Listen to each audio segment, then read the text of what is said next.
Boa tarde, pessoal. Hoje nós vamos falar sobre um problema de saúde que é muito prevalente na nossa população, que se trata do problema de roncos e apneias. Se estima que os roncos e apneias estejam presentes em cerca de 5% da população total, mas se nós pegarmos só a população adulta, esse valor pode chegar a 30%, então é um problema muito comum na nossa sociedade. O que se trata o problema de ronco e apneia? O ronco ele é resultado de um estreitamento da nossa via aérea durante o sono, ou seja, durante a respiração a nossa musculatura relaxa e geralmente na área da faringe há um estreitamento que produz um barulho, né? E esse barulho é caracterizado pelo ronco. O ronco geralmente faz parte de um quadro que a gente chama de síndrome da apneia obstrutiva do sono.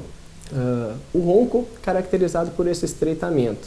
E a apneia ocorre quando, além do estreitamento, há um fechamento da faringe e a pessoa fica alguns segundos sem respirar. Isso caracteriza a apneia. Então, são espectros de um mesmo problema. O ronco, o estreitamento, e a apneia, o fechamento da via aérea durante a respiração. Esse é um problema mais comum nos homens de meia idade. Eles têm uma prevalência cerca de 10% maiores do que as mulheres, a partir dos 30 anos. Se estima que depois dos 50 anos, cerca de 60% dos homens vão ter algum grau de ronco e apneia. Então é um problema bem frequente. Quais são os fatores de risco relacionados a esse problema? São vários, tá? Nós temos alguns fatores relacionados à parte nasal, outros fatores relacionados à faringe e outros fatores relacionados ao metabolismo como um todo. Na parte nasal, os problemas mais comuns são desvio de septo, hipertrofia de cornetos, hipertrofia de adenoides. Na parte da faringe, a gente tem a hipertrofia das amígdalas, tem o aumento da base da língua e principalmente o aumento da gordura cervical. Os pacientes obesos têm aumento da gordura em nível abdominal, mas também em nível cervical, e isso acaba combinando com o estreitamento da faringe.